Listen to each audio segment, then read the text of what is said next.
Tom, the question is, no, I'm just kidding.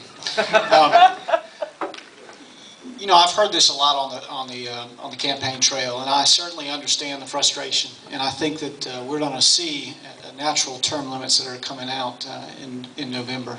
We're going to see a heck of a lot of incumbents get voted out of office, and that's you know, the power is really with y'all, and y'all get to make the choice. And every 2 years in the House, y'all get to make the choice.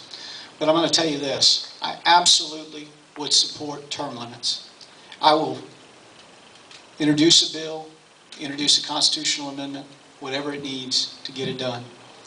If it is not supported by the percentages that they need, I do not feel that it is in the best interest of South Carolina for me to self-impose a term limit.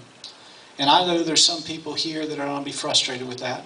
And I understand where you're coming from, because I'm frustrated with the way things are in D.C. right now.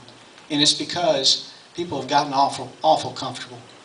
You got to be responsive to people. You got to listen to them. You got to be responsive, and you got to get up there and fight for them. And that's what I want to do.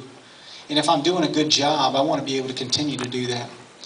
And so right now, what we see is a country that seems to have sold their soul, at least Congress that seems to have sold their soul to special interest, made deals for really what their foundations are. And Stupak, even though he's on the wrong side of the fence, what an amazing scenario. Gets up there and says, I'm somebody that is pro-life, and then has to vote on that bill, and the result is, what's he do? Immediately says, I'm not running again. He saw the writing on the wall. He sold his soul.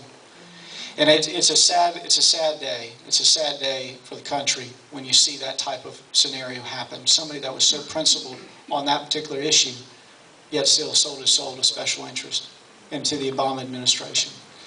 You know, the reality is that we are frustrated with a lot of things that are going on with these elected officials. The idea that they get this great pension, the idea that they can pass health care that's not for them.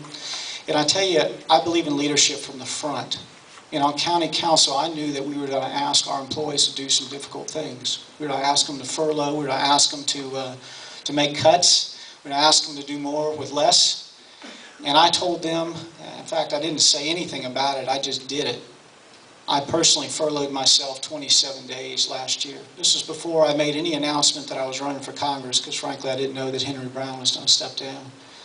But that's leadership. That's making a choice to say what's good for the goose is good for the gander, and we need that throughout Congress. We need people that are willing to go up there and make the choices that is not just about, you know, getting more money in their pockets and better retirement system for them, but that people who care about the country and the people and that are responsive to the people.